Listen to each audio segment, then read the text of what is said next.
Hello guys, good evening to all. Magandang gabi sa inyong lahat. Ito ulit si Mike Padua at narito tayo sa pinaka-latest Tagalog version ng bagyong si Paeng. Naging ganap na po siyang tropical depression kaninang umaga at ito po ay na yung Miyerkules ng gabi, October 26, 2022. At ito pong update natin ay brought to you by Typhoon 2000. At itong update natin ay pinaglilingkod din sa inyo ng Naga College Foundation at Aboitiz Power. Now, mukhang may bad news po. Yung truck po kahapon na 500 kilometers away ay medyo nag-left turn po ang kanyang forecast track. Lalo na yung mga ibang computer models like European models.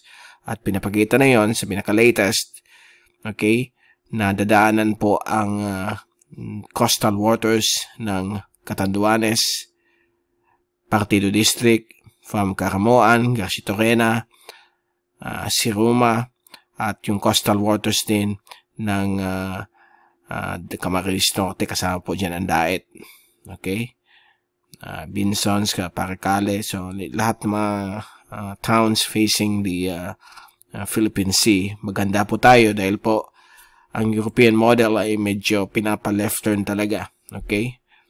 Hopefully, sana umakyat bukas. Dahil kung hindi, medyo magkaka-experience tayo ng mabagyong panahon simula Biyernes ng gabi hanggang whole day ng Sabado.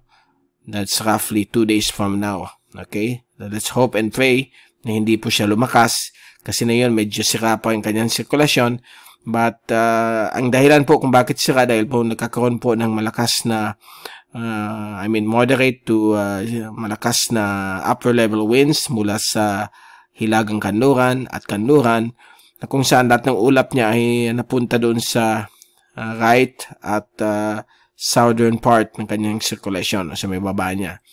Kaya yung area niya nasa west and north ay kulang ng ulap. Mamaya bibigay natin sa inyo. So ito muna yung ating GraphSat kanina. Now ito pong ulan na experience natin since kanina pang umaga, early morning, napabugso-bugso every other hour or every other hour. Nakaka-experience po tayong malalakas na ulan na sometimes umabot po ng 10 or 20 millimeters per hour, which is now considered as yellow at orange rain alerts ng Pag-asa. So, posibleng magkaroon ng mga flooding yan sa mga low-lying areas kasama po ang City of Naga. At sa araw na ito ay umabot po ng 101.1 millimeters ang rainfall po simula 11 p.m. last night hanggang 11 p.m. na yung gabi. Okay? So, span of 24 hours ay medyo mataas na po yan. Kaya kaya yung Naga River ay medyo tumataas ng bahagya ang water levels. Okay?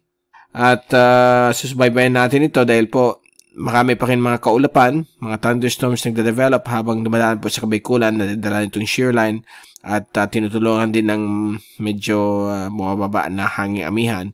So, hindi lang po sa Bicol, Mindoro affected din at ibang bahagi po ng Kabisayaan. Okay? Ito naman po sa Visayas dahil po sa extended trough nitong si Tropical Depression Paeng.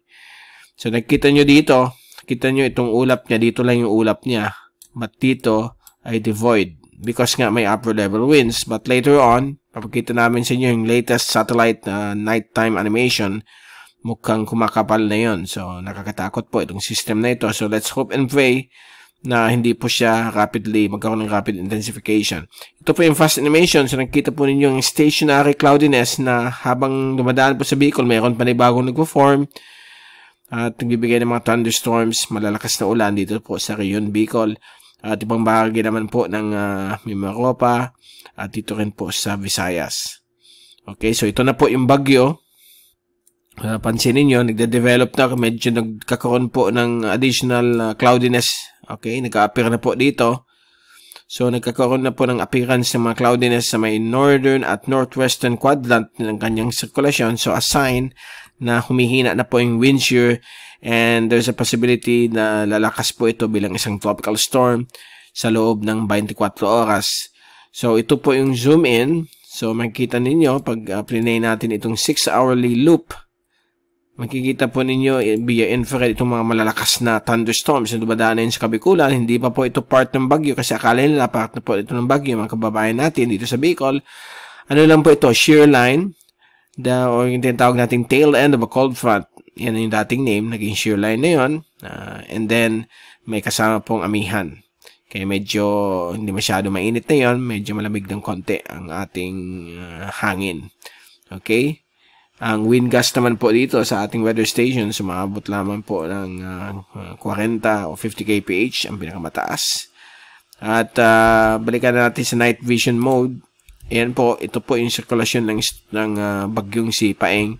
At nagsisimula na pong kumapal dito yung kanyang northwestern at western quadrants, okay?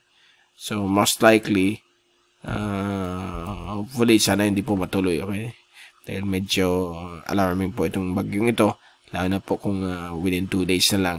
So, kailangan tayo maghanda dito po sa weather system na ito. Ito po yung track natin kanina. So, a sudden shift, kahapon nandito yung track niya, na yun po ay bumaba po ng almost 200 kilometers, okay? At pinaka-closest sa Fort Sianaga, if Naga is the reference point dito sa amin, ay sa hapon o gabi ng October 29, more or less 200 kilometers. Okay? Pero kung patuloy pa rin mag-shift more to the left, baka bumaba pa ang ating tracking. Ito po ay galing po sa iba't ibang multi-models. Okay? Kasama po ang ECMWF.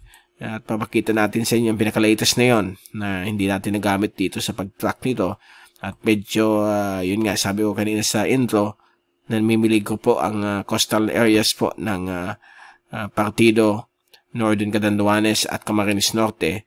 May similarity po siya sa track ni Ulysses of last 2020. Last 2020, okay? So, ang forecast winds pala, magdaan niya dito, conservative lang po ito, o pwedeng masyadong mataas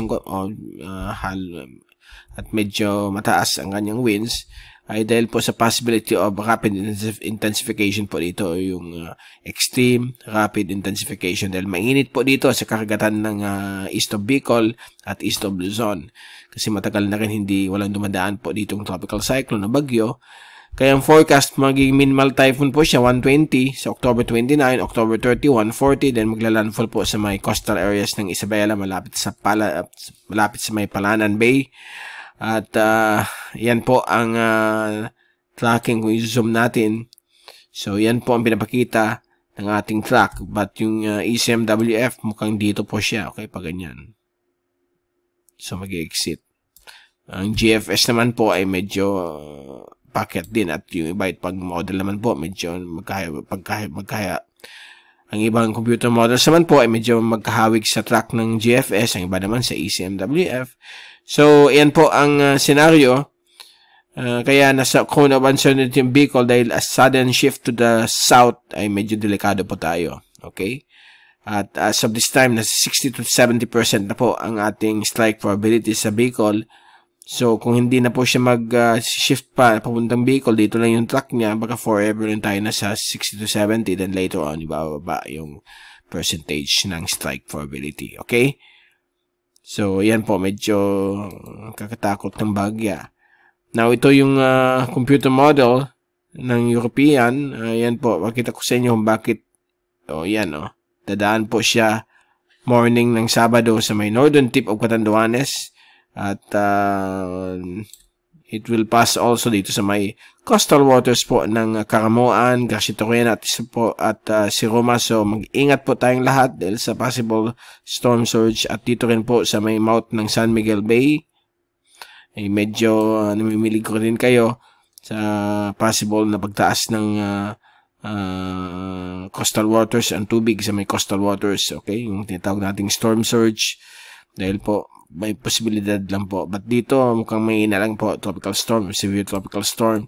We will know in the next run by tomorrow.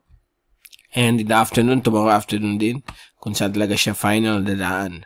Okay? So, medyo scary lang po itong weather system na ito. But that's the fact. So, that's the fact. Okay? Pero ito na po yung katotohanan at kailangan po tayong mag-prepare sa paglapit itong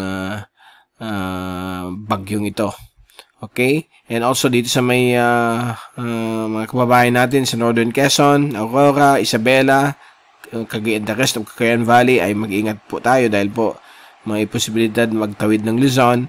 And also, ang iba't ibang provinces po ng Northern at Central Luzon, maganda po tayo sa posibleng pagdaan itong soon-to-be typhoon or tropical storm or even severe tropical storm, Paeng. Okay? So, yan po ang ating latest. At by tomorrow, babalik ulit tayo. Mga kaibigan, yan na naman sa inyo pinaka-latest sa tracking ng bagyo. So, as of this time, mag-prepare po tayo dahil sa posibleng dadaan pong napakalapit po, okay, sa Kabikulan sa darating pong October 29th. Okay? So, see you by tomorrow. This is Mike Padua. Stay safe always. Be #WithAWiser. And thank you so much for watching our channel.